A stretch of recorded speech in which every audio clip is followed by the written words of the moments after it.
There's this woman here who used to be a white supremacist, and she left it behind and is now basically an anti-Trump, left-leaning Democrat type of person, as far as I can tell. Let's listen to what she has to say here. This is her story. This summer, I took a little video of myself attending a Democratic town hall. Now, this was the first Democratic event that I've ever attended in my entire life, and I just turned 51 years old a couple weeks ago. And the reason it's my first Democratic event is that I was a hardcore Republican for the first 49 years of my life. So I took this little video. I went to see a couple of politicians, including our local mayor and Gabby Gifford, who I've always had so much respect for, her husband, Mark Kelly, and Cory Booker. Wait, Gabby Giffords is married to Mark Kelly? I didn't know that. That's interesting. And it's funny because politics is not something that I normally talk about on my channel at all. But I decided to post this video one day and talk about my journey out of Christian nationalism, white supremacy, Mormonism, and MAGA, and my visit to the Democratic town hall, thinking that not a single person in the world would care. In fact, I expected to get maybe 50 views on that video, again, because it's not my normal topic of conversation. And I didn't realize that leaving MAGA was even a thing. And then I woke up the next morning and realized that it was a thing. And you guys, I really only realized it was a thing because of the number of views. By the way, I covered another video of her talking about like leaving Mormonism and stuff. This one is focused more on leaving white supremacy and MAGA than that one, which is more focused on Mormonism. And then I went through YouTube and also Googled ex-MAGA, people leaving MAGA, and realized that that's a talking point that people actually are interested in. So here we are. So I spent the rest of the summer talking about my journey out of my huge alt-right Mormon prepper community that was full of a lot of hate and fear and just mindless obedience to the leaders, my journey out of Christian nationalism, white supremacy, and how I've come to be over here on the other side. And as I share my journey, I get a lot of questions. And obviously, the biggest question on everybody's minds is, what made me leave? How did I get to the other side? And I think one of the big reasons you guys ask me that is that you have somebody in your life that has fallen into that crowd, and you're wondering if there's hope for you, and if so, how you can encourage them to wake up and see the light. And maybe you don't have any MAGA people in your life, but you live in America and you're afraid of what's going on, and you're hoping that other people like me can change. So today I'm going to dive into my personal story out of MAGA and what prompted it all. I'm Jenny Gage, and this is Life. Is that her name, Jenna Gage? Interesting. Okay. This journey. And thank you for all of the conversations that we're having in my comments. I don't always get a chance to respond, but when I'm reading through, it's beautiful to see people thinking and people with opposing viewpoint coming together and discussing. Now, this video has no script. I don't even have my normal bullet points in front of me that I like to work off of, because I just wanted to kind of organically share my story. Now, this is going to be a two-part video series. Tomorrow, I'll post a carefully researched video where I share tips to help people in your life come off of the MAGA ledge. And Interesting. We didn't see that one. We saw a different one previously. We may have to watch that. That sounds good. And step away from the cult just a little bit. So stay tuned for that. Today, I just want to share. And it's really important to point out right from the get-go here that I didn't just wake up one day and decide to leave the Republican Party and Donald Trump. I left everything. And it was actually stepping away from my religion and then stepping away from all religion and everything that I had ever known, literally everything, we'll get into that here, that then by default, as a side effect, led me to no longer resonate with Donald Trump, with his ideologies, his policy, and with the MAGA party that had been a huge part of my life as a whole. If you haven't caught some of my other videos, I'll link a couple of them in the description. All I want to say here about my past with MAGA is that it was my entire identity, and I was deeply committed to Donald Trump and to everybody in the Republican Party, to the point that my entire social media page, my Facebook and my Instagram, in my personal life for a long time were just platforms where I could support and promote Donald Trump. I even had Donald Trump as my personal profile picture, and I was constantly writing these little love letter to Trump posts. You know, this is MAGA. This type of thing. believing that he's so special that he's effectively chosen by God, you know, believing that you have a responsibility to support and watch over him or whatever else. When Trump dies at a ripe old age of, 97, after a nice, long, fulfilling life of natural causes, when that happens, the cult isn't going to go to somebody else like that. It's not going to happen like that. JD Vance is not going to be able to take control like that. And I think that MAGA knows that. Like, the leadership in the Republican Party probably know that they're completely and totally fucked when Trump kicks it, of natural causes, God willing. And supporting and promoting him. I would Like, Pam Bondi is fucked when Trump kicks it. Like, she's going to spend the rest of her life in prison for what she's done. All of these people are. All of them. Bannon will probably spend what's left of his life in prison as a propagandist. Elon Musk probably spend the rest of his life in prison. The only thing protecting these guys is Trump right now. And people like how she was describing herself previously, obsessed with him. That's one man's humble opinion. We'll see. these little love letter to Trump posts and supporting and promoting him. I was all in. How all in was I? I was as all in as you could possibly be, just short of actually working for Fox News. So first, a little basic background understanding into mind control, high demand religions, and organizations like the Mormon Church and the MAGA Party. Because we live in such a melting pot of different ideologies, and my neighbor across the street might be a Democrat and the other one might be a Republican and somebody else might be a libertarian, and we might have lesbians and a Catholic priest all like mixed up together. We no longer live in isolated societies where people have very similar ideologies. It's actually really easy to control people when everybody in a tribe believes all the same things. The way we do things in America, the way that we're all mixed up like that, means that rather than keeping you inside of that little isolated area, they have to keep your brain controlled. And that's what happened to me. I was born and raised into the Mormon Church, and on my It's interesting she says that. I've been saying that for many years. They can't lock you in a prison. They can't, like, punish you with jail time. Jehovah's Witnesses can't, for example. So they have to punish you in your mind. They have to lock you into a prison of your own mind. That's what happened to me. I was born and raised into the Mormon Church.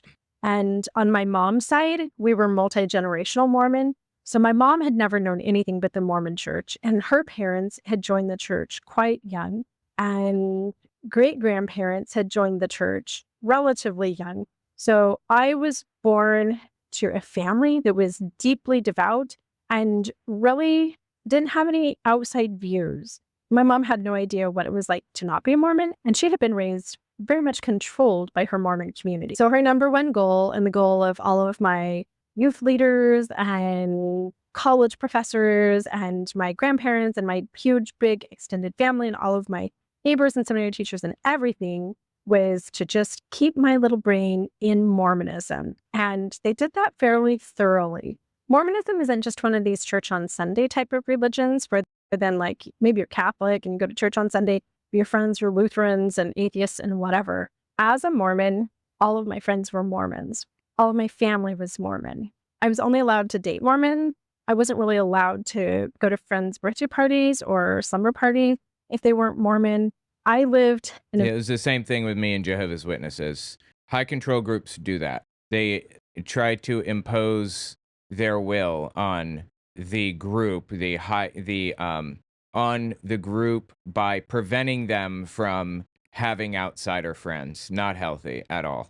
very isolated little Mormon bubble. Mormonism is why I was Christian nationalist, by the way, because the Book of Mormon teaches that God literally made America as a promised land and that he only brings people to America who are chosen by him, that this land is preserved for his most righteous children, and that we as members of the church were to fight to preserve this nation as not just a Christian nation, but also as a Mormon nation. So Christian nationalism was just a natural outcropping of my religion, to the point that my family and my community mixed America with the gospel like they were both the same.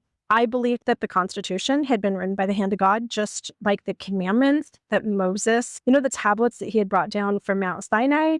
Yeah, that is actually a Mormon belief.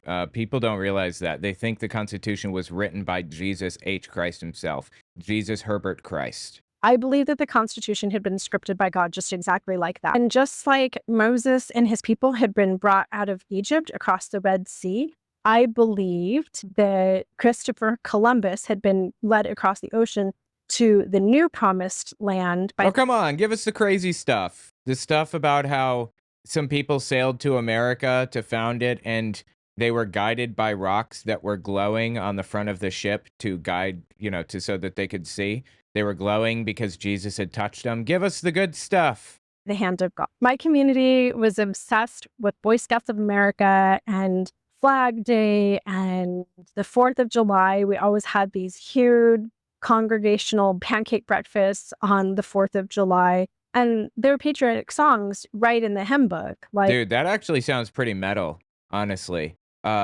Eating pancakes on the 4th of July with a bunch of family members. I mean, if the family doesn't suck, that sounds incredible. God Bless America, like the national anthem, they're sacred songs. So all of those things were my absolute reality. Just like I knew that the sun was going to come up in the morning and the sky was blue and the grass was green, I knew that Heavenly Father had created this beautiful land of America. She still calls him Heavenly Father. That's rough. By the by, I don't know if you guys knew this, but I read through Project 2025. A lot of it, not all of it. I intended to do all, but anyway. That's a guidebook to what's happening right now, right? Like, we can look to that to understand what happens next. Next steps include forcing you to go to church, by like the police. The police are going to force you to go to church, and if you don't, you go to jail. Go to church every Sunday, every week. So I'm 100% real. Start considering which church you would want to attend. They might go as far as to outlaw churches, but I think that's pretty far. I don't think they're going to outlaw churches, so we could probably find a reasonably left-leaning / liberal church. They will certainly claim that, this church is using hate speech. I can see that. And then charge the pastor and all of that. I mean, seriously, I've read so much about World War II era Germany. This is identical to how it played out in Germany. Identical. If you're physically unable to, I think the point is you need to maintain membership at a church. You need to be on their rolls. A lot of churches will have Zoom meetings and stuff like that. I don't know that it'll get that far. I'm not sure. But that is on the list. That is, in Project 2025, that's one of the things they intended to do. If there's one thing stronger than free speech protection in the United States, though, it's religious protection. However, religious protection has also been eroded heavily by the religious far right, obviously, by basically saying you're not allowed to not have a church. You basically have to have some kind of affiliation with a church. Trying to erase the fact that atheist is a protected category, basically. They've been doing that for a long time, David Barton specifically and others. But in Germany, 95% of the 95% of the country was Christian. 3.5% were just believed in God, quote unquote, and 1.5% did not believe in God. Dahlem Church, which is where Martin Niemöller preached, which is a dude that wrote that famous poem. First it came for the communists, and I said nothing because I wasn't a communist. Then they came for the socialists, so on and so forth. Dahlem Church had 3,000 members regularly every week, but he had 12,000 people on the voter rolls. I'm sorry, not the voter rolls, on the church rolls, like on the membership rolls. 12,000 tithe-paying members. It's pretty crazy. Anyway, just be thinking about it. I'm not sure we're going to get there, honestly, but be thinking about that. And that Joseph Smith was true prophet and the gospel was true and the Book of Mormon was a real testament of the Indians who had lived here on the American continent. That stuff was my reality. Part of that reality was also being Republican, and that was because the Democrats tended to lean more towards women's lib, which was a sin according to Mormon doctrine, because the Women's Lib, if you're unfamiliar, is an old feminist organization from the 60s to the 80s, I believe, maybe the 90s. Maybe they still exist. I don't know, but they made a huge splash in the 60s and 70s.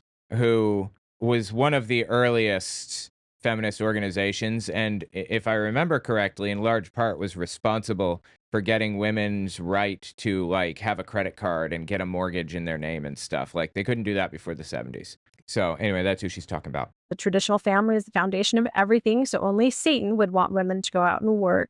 We believe that divorce had started because women started to work, because the Democrats were fine with killing babies, and Democrats had been the ones who had legalized gay marriage, which I believe was the greatest abomination on the face of the earth. So for those reasons, the Democratic Party to me was literally a group of Satanists. And that's what might have been my reality forever if my parents had homeschooled me, if maybe I hadn't had TV and the internet, Wow, dude. and if I hadn't started working, see, like that's the devil, right? Women's led, but at home for a multi-level marketing essential oil company Oh boy, that's not good. that honestly was one of the big kinks in my MAGA life. And if I hadn't ever been ordered to see a therapist. Oh boy, wow, that sounds like an absolutely wild situation. Again, all of these ideologies about Mormonism and America and Christian nationalism and white supremacy, they were just my reality. I was IQ tested, and 2 days a week, I was bussed out to a special school for gifted students. That was a big thing in the 80s and 90s. And this gifted class didn't just teach us memorization and stuff. I spent an entire school day, depending on the school year, between 1 and 2 days a week, learning critical thinking skills and problem solving on a level that I wasn't getting in my normal classroom. I was 8 years old, and I learned how to take data and analyze it and draw conclusions, how to form a hypothesis. We learned to research and investigate and draw conclusions, even if we didn't have complete data. For example, one of my projects that year when I was 8 years old was about the Titanic, which hadn't been discovered yet. The shipwreck of the Titanic was That's super interesting. Wow. still buried, who knows where. And we had to go through all of the data of the last communication from the Titanic, where it had been. And then we had to do mathematical formulations around tidal drift and things like that to speculate where the Titanic might be. And then we had to write a newspaper report as though we had discovered the Titanic. We also had to That's super interesting. I didn't know they did that shit back then. Prior to 1985, yes. She's, I think, 50, as far as I know, which is crazy, right? She does not look 50 at all. She looks 25. speculate things like decomposition. Would there be any skeletal remains? Would there still be any artifacts if the Titanic had struck the bottom of the sea? Could it be buried? That's pretty cool, actually. Oops, I didn't mean to hit that button. We had to speculate and come up with all of these things. And here's what's funny. My public school education was really at odds with my religious upbringing because Is she 51? Wow, dude, that's nuts. my religion, I was learning to memorize scriptures. I was learning to memorize the things that the prophets told me. I was learning to memorize the commandments and just obey. In fact, when I was a little girl, we used to sing this song in our Mormon primary class, which is the youth ministry, that goes, "Do as I'm doing, follow, follow me." And you literally follow somebody in doing something. And the reason that part of the youth ministry is it's teaching you to follow the prophet. There's another youth ministry song that literally says, "Follow the prophet, follow the prophet, follow the prophet, he knows the way." And you march around the room as a little child as though you're following the prophet, like you're walking behind him. There's another one. "I will go, I will do the things the Lord commands. I know the Lord provides a way, he wants me to obey." Obedience was honestly the only thing that I was getting Bro, maybe I can get a hold of her. I'm gonna try to get a hold of her. This is super interesting. out of my religious community. And it's the only thing that I would have gotten out of my religious community. And honestly, if my parents had homeschooled me, everything probably would have been fine. But again, my public school education taught me not just to obey and not just to accept the facts in front of me, but to gather data and form hypotheses. So at age 8, I was set to be baptized into the Mormon church. And that year, we were presented in our youth ministry class with all of the details in the Mormon gospel, including Joseph Smith and the golden plate and the Book of Mormon and all of those little juicy nuggets of the gospel. And I can still remember the Sunday that my teacher, Sister Say, presented to us the story of the Book of Mormon and the golden plate. And Oh boy. what a miracle it was that God had hidden up these golden records that the Indians had written so that Joseph Smith could find them in the early 1830s, late 1820s. And I was in this critically thinking class. So I started to critically think about it. And I raised my hand in class. Don't remember everything that I said, but I was really excited by this information. I was literally so excited thinking that Heavenly Father didn't just have the Bible that was 2,000 years old, but that we also had this new scripture. So excited. So I raised my hand with a couple of questions. One of my questions was, where are the gold plates? Are they in a museum? Can I go see them? Yeah, that's a good question. That's on point. By the way, guys, check out my new shop, owenmorgan.com/shop. I have a bunch of really cool designs on there. And the teacher told me that an angel had taken them up to heaven so that nobody could see them. That really bothered me. Yeah, why the holy heck would they do that? I don't understand. God is intentionally, specifically withholding evidence from us? Why? That would continue to bother me. And I also asked, has anyone independent of Joseph Smith discovered similar record that would support the data? The answer is no. And the teacher was like, I have absolutely no idea. Now, at age 8, that didn't cause me to leave the church. I would be thoroughly brainwashed and indoctrinated into the Mormon religion until I learned to gaslight myself and doubt my doubts and really. That's it, doubt my doubts. That's a really common phrase that they use. Doubt your doubts. Aside from that, what she was saying here just now about church, I would be thoroughly idea. Now, at age 8, doubt about the tablets not being seen or whatever. There are some people who claim to have seen the tablets, but when asked further, this is at the time, when asked in more detail, like, what did you see them? What happened? They said, I saw the box that they're stored in, and it was heavy. And, you know, that could have been lead, for all we know. Could have been literally anything. Most of the people, though, if I remember, recanted. They said, no, I didn't see it. I signed the paper. I didn't actually see the plates. No. So they're completely full of shit.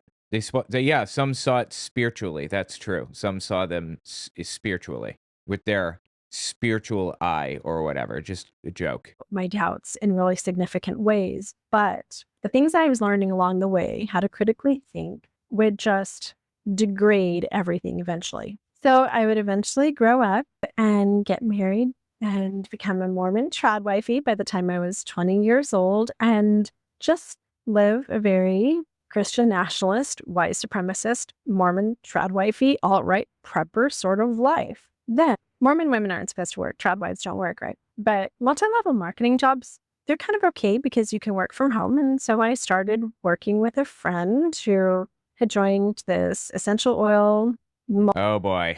MLMs are destructive as they come. Not good. We should not be supporting or participating in MLMs at all. They're awful. Multi-level marketing company. And I was selling oils everywhere I could. I was doing classes on my home. And some of my friends and neighbors would invite other friends and neighbors to my classes. This broadened my community and my network outside of just my Mormon ward.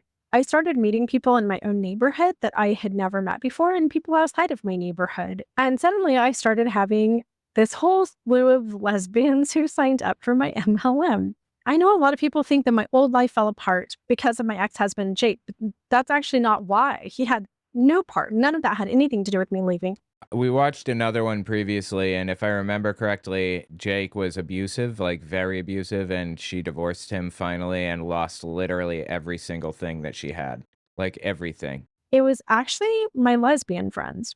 doTERRA team, like there they were, and they became personal friends of mine. And for the first time, I saw into the lives and behaviors of the boogeymen, and they were amazing. And then my brain started comparing and doing some critical thinking, and I realized all these lesbians in my essential oil company downline are way nicer and have far better, happier lives than the people that go to church with me on Sunday, people in my family, other people in my community. That realization, I will tell you, put my brain into so many mental gymnastics that I could not possibly control. Then we got the computer in our home, and I had never really had a computer before. and I was really late to getting like a smartphone, and I got on Facebook, and that allowed me to see a peek across the world. And what I realized is that some of the hatred and bigotry that was coming from my community towards other people was completely unwarranted. Literally access to just seeing the world through social media and through the internet, it kind of proved to me that my religious leaders and people in my political party were just liars. But I found ways to quell those fears and keep believing the church and stay part of the community. And I just chalked all of those doubts up to Satan anyway. So I didn't really care much about them, but those little seeds had been planted. And then my abusive marriage got so bad that I was ordered to see a therapist. Now, this was something that I had never done before. I believed that the gospel and the scriptures and Heavenly Father, my priesthood leaders, and just my personal prayers had the answers to everything. Jesus was my healer. I didn't need some shrink getting in my head and teaching me weird thoughts that were of the devil, but I was ordered. I had to. So I went and saw a therapist. I wonder, like, do Mormons have a problem with therapists? Jehovah's Witnesses are iffy about them, but some need therapists and they know that and they're okay with that. Like my mom has had a therapist since forever, for example. And nobody ever said anything negative about her having a therapist, but they are frowned upon. It's kind of like college education, I suppose, right? Like they don't have a problem with you going to college exactly. They just heavily discourage it. And that therapist would be one of the big straws that broke the camel's back. Let me tell you specifically how that happened. He taught me how to listen to myself. My therapist didn't ever tell me, like, leave your husband or, like, maybe don't go to your church because it seems like it's harming your life. He just made me look inside for the first time, and he taught me that you're not supposed to feel crappy all the time. That's not Satan testing you. That just means that you have a crappy life. He taught me it's okay to feel happy. In fact, you should feel happy. So he kind of taught me internalized critical thinking. That if something's going on in your life and you're not feeling good, look around and see if you can figure out why your life is so unhappy. Let me give you one example of that. Mormons are obsessed with family dinners. Like the family that eats together, stays together, and family dinner for us was a big deal because I was a trad wife, so we had all this homemade food. We'd often have our family prayer and scripture study as part of dinner. We wanted everyone together all the time, unless they had sports or a job or something. Our whole entire family sat down for this big family meal every single night That can be productive, all sitting together for sure. for decades. I was the cook. I was the cleanup crew. I was everything.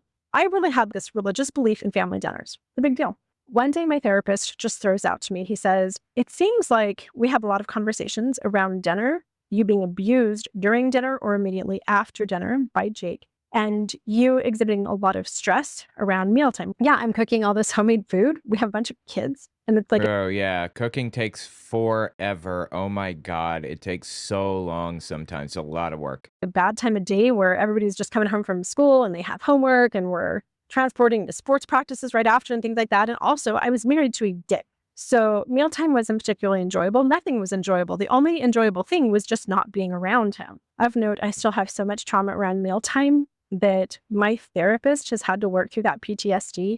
And it's only been about a year that I've been able to sit down face to face with my own partner and my teenagers, and especially other strangers at dinner time, either in my own home or at a restaurant, Hey, I get that. Like, I also have PTSD for sure. without having PTSD panic attacks that can potentially end me up in an ambulance and in the hospital because of the abuse that I suffered at mealtime. Yeah, I get it. It wasn't mealtime for me, but I had to deal with shit too. My trigger is not mealtime, it's the violin being played very softly, for real. My family mealtimes growing up were horrible too. And so dinner's not a happy place for me to be. And my therapist just pointed that out one day. And he said, maybe there's another solution to that. Why don't you experiment and see if there's another way to eat meals that makes you a little bit happier? He challenged me to find myself a TV tray. I actually stopped at a garage sale on the way home from therapy that day. They had a 50-cent TV tray that I still have in my dresser that we are going to literally use in my movie. This exact TV tray will be in my movie. I dug it out. This TV tray Wait, she's doing a movie? changed my... So that night, I bought myself a lobster tail and like a little side salad. And instead of cooking and eating dinner as a whole family, I had gotten the kids on TV dinner. And I sat down at my TV tray in front of my favorite show. And I told everyone, hey, don't bother mommy. You guys do your thing. I'm going to do my thing. And it was the first meal in decades that I had eaten that I was actually happy. And I started to learn to look inward and see what made me happy. Therapy did that. Therapy, being taught to look inward, would eventually corrode my belief in the Mormon church, Christian nationalism, white supremacy, Donald Trump, MAGA, and everything else that I stood for. It is wild to me that she used to write love letters to Donald Trump on the Face Space or the My Book or whatever you called it. It's fascinating, right? Completely unravel my entire identity. It wasn't very long after that, maybe 2 years later, that one day I went to my Mormon church like I always did, and I believed in the church. I didn't have any doubts. And I was sitting in the women's group. It's called Relief Society. It's the third hour of church, just surrounded by women. And the lesson that day was on the evils of homosexuality. I had fought against gay marriage. I'd always believed that gay people were the worst people in the world. Right. And she talked about this in the previous one as well, I think. This is what got her out. But now I had these lesbian friends, and they were the nicest people in the world. And I looked inside and I realized, oh my God, this is making me feel terrible. Like, I don't want to sit here and listen to this for an hour. So 10 minutes in, I left the Mormon church. I was 44 years old. I had been a faithful, believing member from birth. I left the Mormon church and I have never been back. 2 weeks later, I caught my Mormon returned missionary husband of 24 years, Jake, picking up the very last 19-year-old escort that he would ever cheat on me with. Holy Christ on a cracker, bro. 19-year-old escort. Dude was probably 40-something, right? Wow, this dude was cheating on her with 19-year-old escorts. I'll link an article in the description from my Substack where I talk about how I had to stay with him for 3 years after I discovered a double life because I was a trad wife and I couldn't go anywhere. And I was still a trad wife and I had no money of my own. I had no job. I had nothing. But that night... That's what alimony is designed to ameliorate or alleviate, is that situation. When you have no education, you have no means of supporting yourself whatsoever, no experience in any fields, no nothing. That's what alimony is for. She should have gotten alimony, honestly. I don't know why she didn't, but maybe there was some legal kind of bar to it or something. Who knows? When I discovered everything and this all went down, I looked inside and I asked myself, how is this making you feel?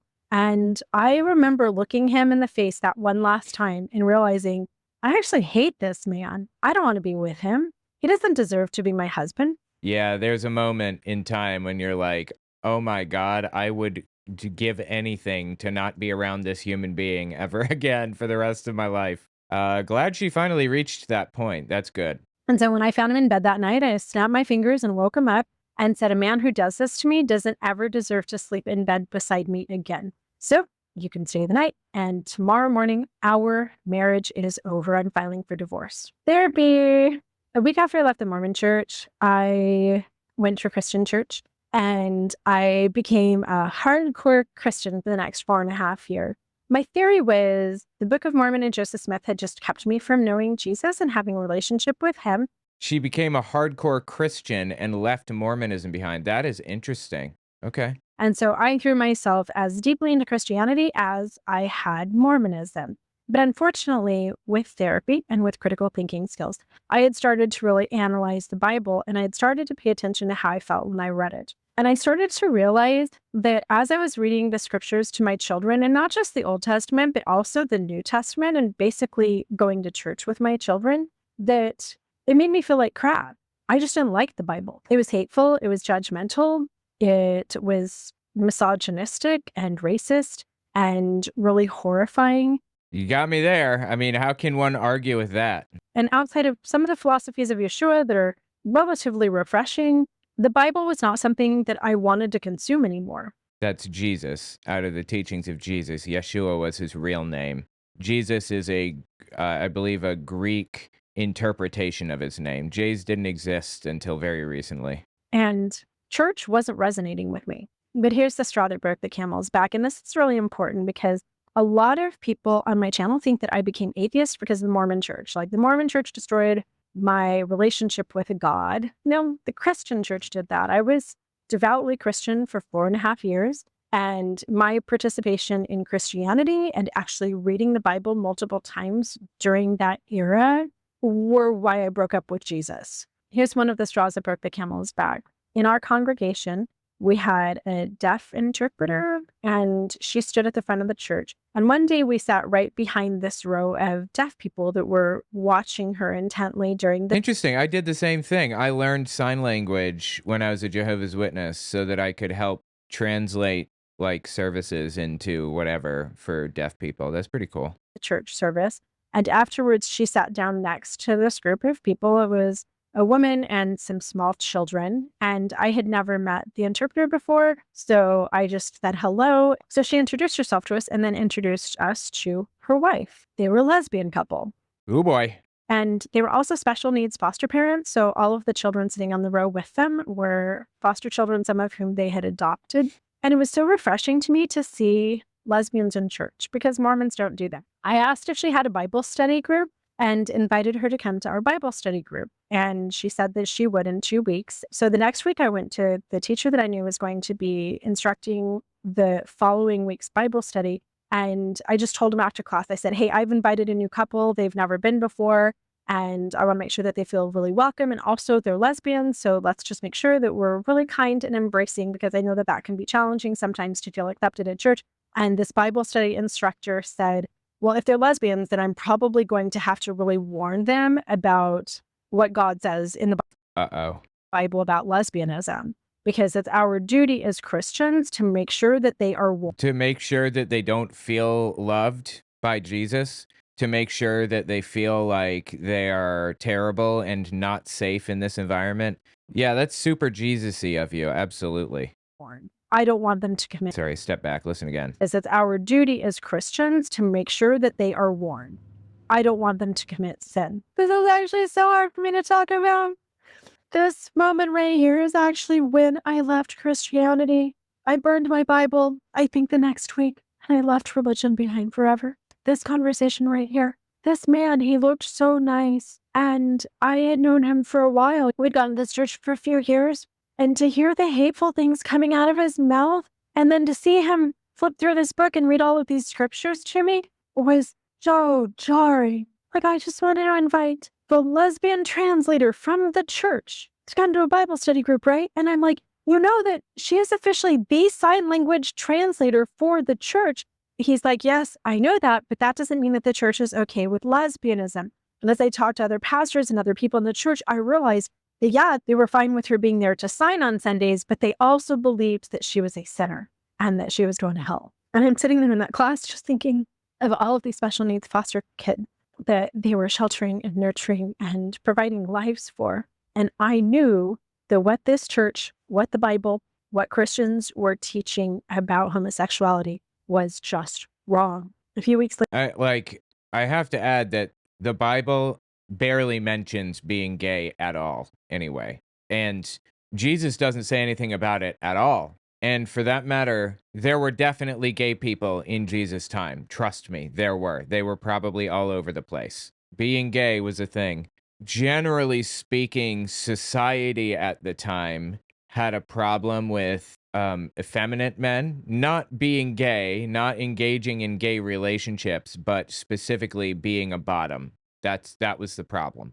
And all of that, like that. First of all, it's kind of ridiculous and fraught to try to pick up on the culture from 2,000 to 3,000 years ago anyway.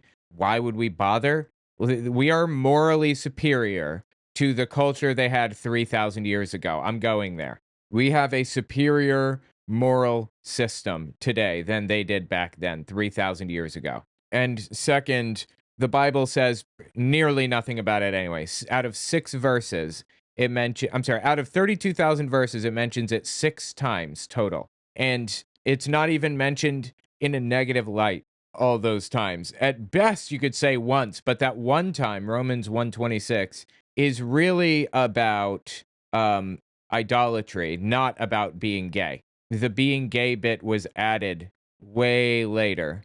In the 1800s, I think. They changed the translation to say something other than what it actually said so they could demonize gay people in the mid-1800s during the Second Great Awakening is what it was called, I believe in 1840 or something. Same time roughly when the Schofield Reference Bible came out and established the idea of dispensationalism, the idea that that Christians are taking on I'm trying to remember, is it that Christians take on the promises and the mantle of the Jews from the Old Testament or something? Anyway, hang on, let me just look here out of curiosity. Did the Reference Bible translate gay differently? What was responsible for the translation differences? Yeah, the Schofield Reference Bible did influence how English-speaking Protestants read verses about homosexuality, but not because it produced a brand new translation. The base text, Schofield wasn't responsible alone. The King James Version text didn't change it in 1909 to 1917. The influence came from his notes. The Schofield Reference Bible was written in 1909. For some reason, I thought Schofield lived from 1843 to 1921. The Schofield Reference Bible first edition came out in 1909. The Second Great Awakening was 1790s to 1840s in the U.S. And the roots of the Schofield's Reference Bible and its interpretation of everything go back to the mid-1800s. Dispensationalism, which he established with the Schofield Reference Bible, was popularized in the mid to late 1800s after the Civil War. And that was influenced heavily by the Second Great Awakening. So I was correct, but it was stretched. The timeline was stretched more than I thought. So the Schofield Reference Bible basically added notes about being gay and completely warped the interpretation of what it meant, like what those words actually meant. The words used meant effeminate or whatever, basically passive participant, but they changed it to being gay. It just meant being gay, just flat being gay, incorrectly. The Third Great Awakening, usually placed in the late 1850s through the early 20th century. So I thought it was the Second Great Awakening. I was mistaken. It was influenced by the Third Great Awakening. The Schofield Reference Bible was. Typically, the dating is from 1857 to 1910, 1920. And the Schofield Bible was right at the tail end of what people call the Third Great Awakening. That's what it was. And nowadays, the Schofield Reference Bible is popular because of its position on dispensationalism. It was basically just a translation of the Bible, maybe King James Version, but the important part is that it had notes, like study notes, that established this idea that dispensationalism was just factual. Dispensationalism believes that human history is divided into eras or dispensations, often 7. Innocence, Adam and Eve. Conscience, fall to Noah. Human government, Noah to Abraham.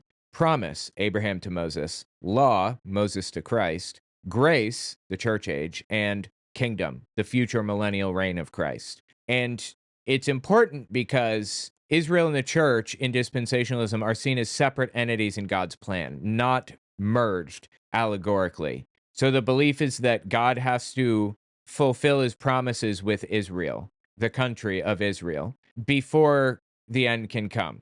And that means that Israel has to exist as a country and that Jesus is going to return in Israel. That's the idea of dispensationalism. Non-dispensationalists think that all of God's promises to Israel transferred to Christians after Jesus came along. And they're not Zionists, generally. Greg Locke says he's not a dispensationalist, but he is a dispensationalist. I don't know why he even pretends otherwise. Anyway, that's a little bit of history on the Schofield Reference Bible. Later, Yes. members of this Christian congregation would also treat myself and my family and my teenage son in really cruel, horrible ways.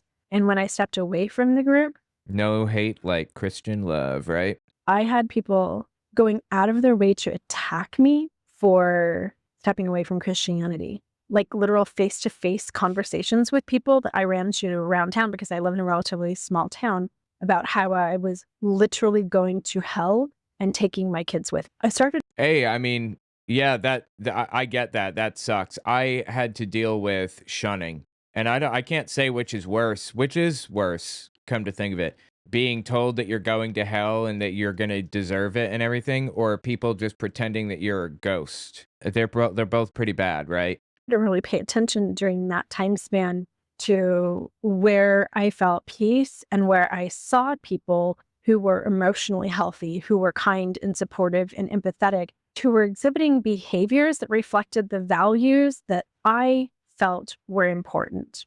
And then not long after that, we came into this like pre-campaign era in the presidential race. And I turned on my Fox News like I always had, and I started listening to Donald Trump, and I still got a bunch of MAGA newsletters and my emails and things like that. And I started really reading them because, yeah, the church isn't true and I wasn't married anymore. And my whole life had turned upside down. That's interesting, but being a Christian is not a necessary component to being MAGA. There are a lot of Nazi MAGAs who are not Christian. Like, there's a large subset of the Nazi movement that was anti-Christian, who's pagan. They believed in Fenrir and Thor and Odin and stuff, pagan gods from the Norse mythology. And they embraced a lot of that stuff. And as a result, absolutely hated Christianity. And there's a small but real subset of MAGA nutcases today who, consider themselves pagans and neo-Nazis. So, hey, at least she didn't go that route. That's good news, right? I've been told I'm going to hell so many times, I'm sure I have first class tickets, right? Well, that's where all the fun people are going to be, so don't sweat it. We'll all be there together, hanging out, chilling out, maxing, relaxing, all cool and all, watching Fresh Prince. And I was no longer Christian, and the Bible, and like, am I going to see my grandma when I die? Like, I was plunged into this nihilistic void and had such a loss of identity, but I was still rooted in the Republican Party, right? Like, we were the good guys. And then I started reading the newsletters and stuff, and it's like, oh my God, this isn't the person that I want to be. This is certainly the person that I used to be. What's wild to me is that like we all grow up with a set of virtues, right? It's virtuous to be kind and caring and look out for your fellow man, your neighbors, and all of that stuff. And it's like then you get into your life and do the exact opposite of literally all of that. It's like, how is there so much cognitive dissonance in society today, right? It's wild. But I can't vote for Donald Trump. I don't know if any of you guys have ever had like that boyfriend that you were in love with, or somebody that was like a role model to you, and then it turns out that they're a creep. Like for me in my childhood, Bill Cosby was a really big deal because Has that ever happened to me? No, I don't think that's happened to me. I never really viewed anybody as a role. You know what? I viewed Eminem as a role model, in all seriousness. I did. I really did. And I don't think he's really let me down. I mean, back then, I never hated gay people at all, ever. And I don't think that Eminem does either, but he did say some really, really hurtful, offensive things back then. But he very much formed out the way that I view being a parent and my responsibility of taking care of my kid. I believed that it was, the most important thing ever. And I learned to do French braids and stuff so that my kid could go to school and have cool hairstyles. I learned cool hairstyles and stuff because it was my responsibility. So I guess you could say that about Eminem, and I appreciated seeing him endorse Kamala Harris this last round. I was glad to see that. He's said some pretty rough things in the past, some heinous things, but at the end of the day, I feel that he does the right thing and is not a scumbag completely. So there's that. I grew up with the Huxtables, and when it turned out that he had been such an abuser of women, that was really hard for me to grapple with. Never meet your heroes, right? That's what I've heard. Never meet your heroes. I mean, your heroes are also human beings, and you'll find out real soon that they do not match the image that you had in your head of them, right? So, sound advice. Such an abuser of women, that was really hard for me to grapple with, to see that role model fall from grace. That is how I felt about the Republican Party, and especially about Donald Trump. Well, I think in a lot of ways it was so hard for me because then I had to look at myself and realize, oh my God, I was one of these people until like literally like 10 minutes ago. And no, I'm not. So who am I? And what do I even do? And a lot Yeah, that personality rewrite is hard after you've spent your entire life being this person. That's rough. I feel for her. of ways, leaving MAGA, I can't even talk, and leaving the Republican Party was harder than the end of my 24-year marriage and realizing that my ex-husband had this double life and that he was a jerk and that I hadn't even like known half of the stuff that was going on behind the scenes. And then like, well, now what am I just going to be alone for the rest of my life? Because it's really hard to picture a future outside of who you've been and who you've been with. And obviously, we don't have a crystal ball. So stepping away from the Republican Party was terrifying to me because then it's like, but the Democrats, they're on the wrong side of everything, right? I had always believed that they were the evil people. They were murdering babies. I would love to understand her mindset and how it shifted from believing Democrats are evil to believing that they're, or at least just walking away from that belief, like not believing that they're good, but just not believing they're bad anymore. So I was kind of like, maybe I'm just going to be nothing. I started volunteering for the RFK campaign for a little bit because that was kind of a neutral ground for me. But then, I don't know, he wasn't going to win and his stuff was just getting wilder and wilder. And so what I did one day was I just sat down with the computer. I had a couple of hours and I started looking at the actual platforms of the Republican Party and the Democratic Party. And I realized, first of all, I don't care about parties. And I don't care that much about nationalism, patriotism, things like that, because at this point in my life, I'm so concerned about just other humans that being American or Chinese or Mexican or whatever mean very little to me. I feel like political parties are just a means to an end so that we can have cohesive civilizations with some sort of rules. I always say that I'm an anarchist, and I mean that deeply. If an asteroid hit us tomorrow, only a few of us remained, and we returned to just tribalism, that'd be fine with me. Anyway, as I started to read through what the Democratic Party stood for, I realized this stuff aligns a lot with me, and I really don't support unfettered capitalism either. It's not just political parties. I didn't align with the Republican economically. I don't believe in trickle-down economics. All the data shows that it caused a lot of problems for us. That was really a hard reckoning too because I had had a lot of money. We had been business owners and I had been really opposed to any type of social systems. I always thought my husband works really hard for money. Why does he have to pay taxes to pay for some loser who's too lazy to go out and get a job? That's on them. But I'm a different person now. So the presidential election happens and I go into a booth and vote for Kamala Harris. A mixed Wow, that's a big fucking deal. race female Democrat who supports abortion and gay rights. It was so wild. Like I had this out-of-body experience. And then the summer that town hall happened, and I just told Kevin, I just want to go. I want to see what this is all about. I feel like I really align with the Democratic Party. And I love Gabby Giffords. She was actually shot just a couple of miles away from where I'm sitting right now. And that was a tragedy that impacted our entire community. And I went to that town hall and I have never felt more aligned with a group of people in my entire life. And not because somebody told me that I should be, and that's what I'm supposed to believe in, but adult me, my 51-year-old self, who has critically thought and had therapy and listened to my own inner voice and knows the things that I value. What I found in that town hall that night was a group of other people who value the same things that I value. I know this video is long and full of tears. I just wanted to point out a couple of the challenges that I faced in transitioning my political identity. First of all, I have been raised in a system where there's always charismatic leaders that are extremely strong. And it was really confusing being in this last election and seeing that the Democratic Party is completely unraveling. And Joe Biden was so old that there wasn't a snowball's chance in hell that I wanted to vote for him. I actually considered moving to Canada or Mexico and just taking my kids and my family away. That was all propaganda. Biden was not that old. Trump is way older than Biden was when he was president. Biden was still perfectly capable of talking and he did a debate. He did a State of the Union and he was fine. There were 30 seconds where he couldn't think of a word on the debate stage over the course of 2 hours. He was not mentally gone.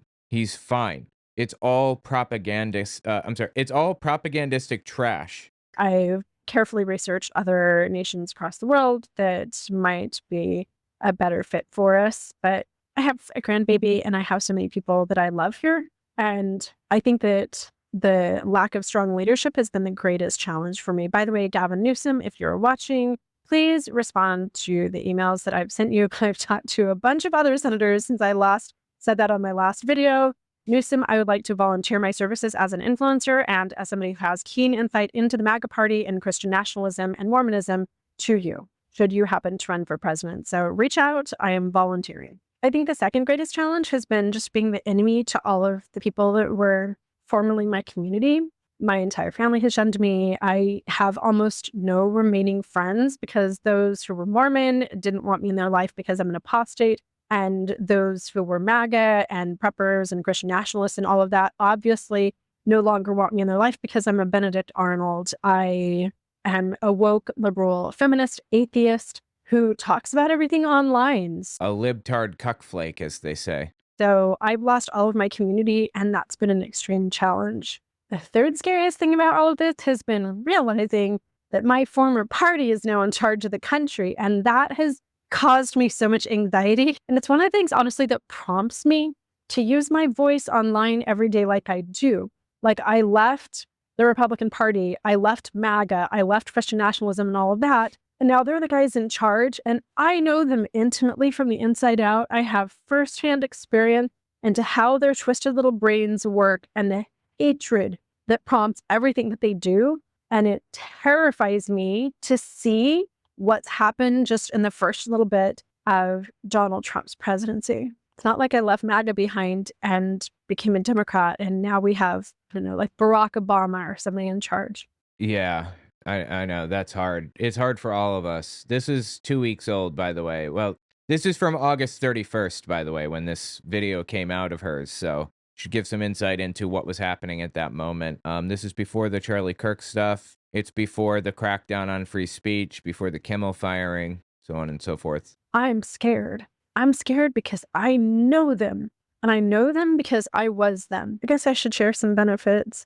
The first one is just that feeling of authenticity that I have. Like I am aligned with my core. I'm not just following the prophet. I'm not just following my group around me. I'm living the most aligned and congruous life that I've ever lived before.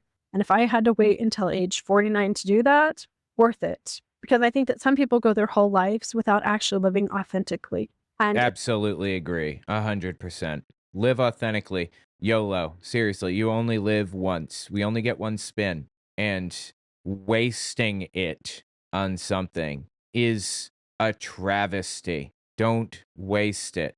in addition to the authenticity, I have so much peace and connection and love for the people around me that I never had before. My life is no longer based on hate and fear. And now that I'm no longer in a community that's based on hate and fear, I truly have the best relationships that I've ever had in my entire life. My partner, Kevin, is absolutely incredible. We've been together for almost 6.5 years now. And while I have a very small circle of friends, the friends that I do have are some of the kindest, most amazing, most purpose-driven people that I've ever had in my entire life. And thankfully, I am rebuilding my own personal identity bit by bit. And I have to say that I'm actually happy with who I am now. Lastly, I took in a lot of people who still say that I look like I could be on Fox News. And why do I still look like the Mormon girl in MAGA?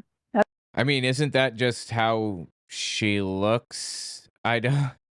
What do you want her to do? I don't understand. That's how I'm comfortable. And it wouldn't be authentic for me if I dyed my hair purple or I did a nose ring for a while. It didn't work. I might tattoo my hands here coming up soon. You don't need to do anything. Just be who you are. If you're comfortable being who you are, then do it, right? Nobody should be required to do anything they don't want to do.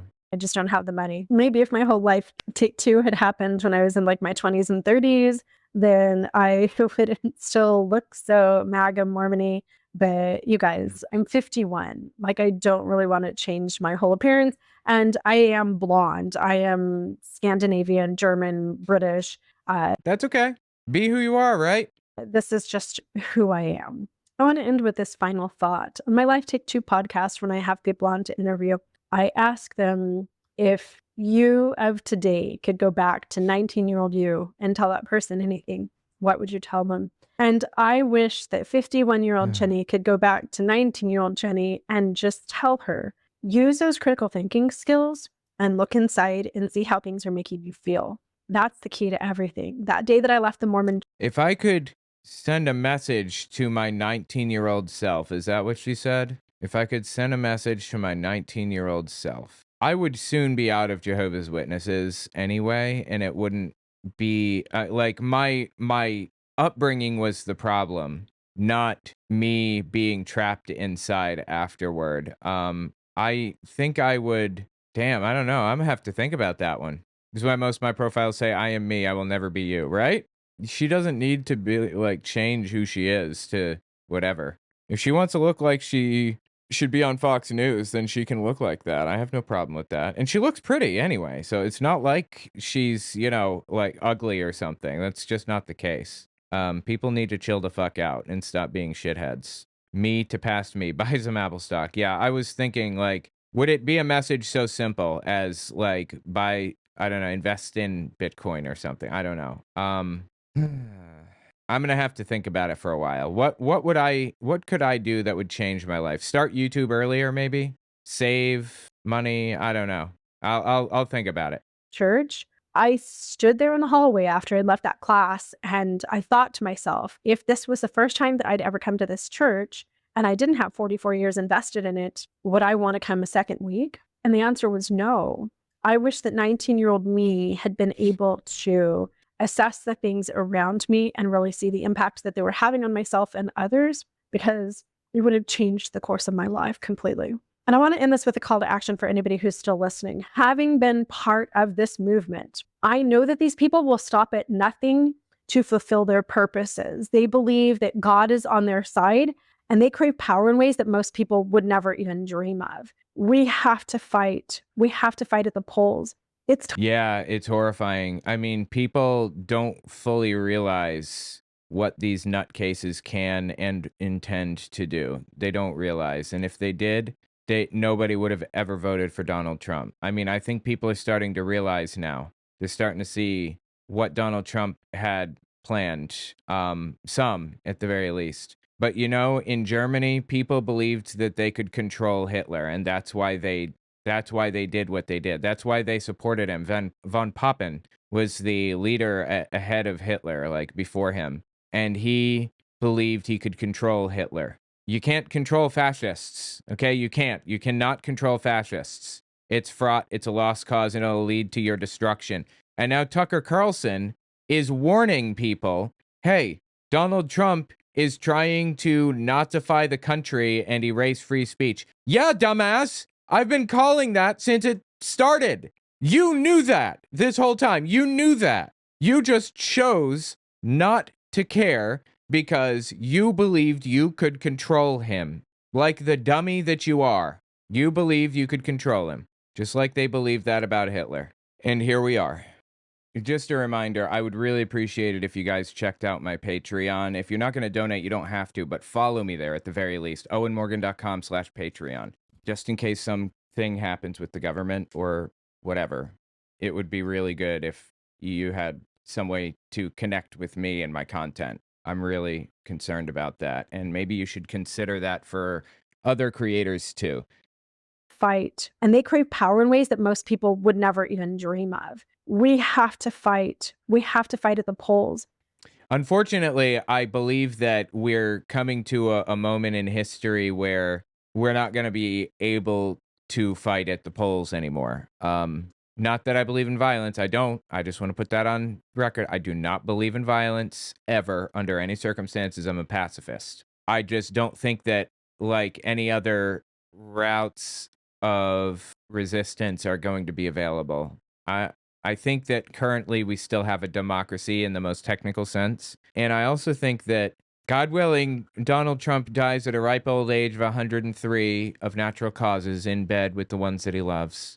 Hopefully it's the adults, anyway, in that bed with him. Anyway, Hitler was like 45 when all of his shit went down. And if he hadn't been defeated, he would have been around for another 40 years. He would have been around forever terrorizing the earth. That's not the case in our situation so much because of how old he is. So there's that. It's time for good people to decide to run for office. We need an army of politicians ready to step into public service. If you're not ready to do that, start financially supporting good politicians around. Even contributing just a little bit of money to campaigns can help. Speak up, speak out, do all that you can. We have to get power away from these people, or we are literally stepping into the handmaid's tale.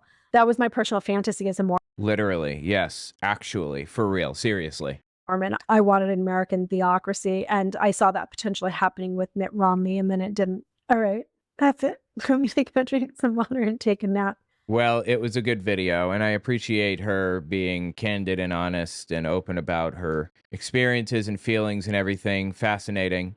So glad that we have a creator on, social media that talks about this stuff. That's really interesting and really good. Yeah.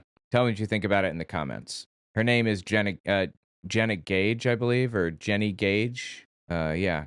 Life Take 2 is the channel on YouTube, at least. Tell me your thoughts.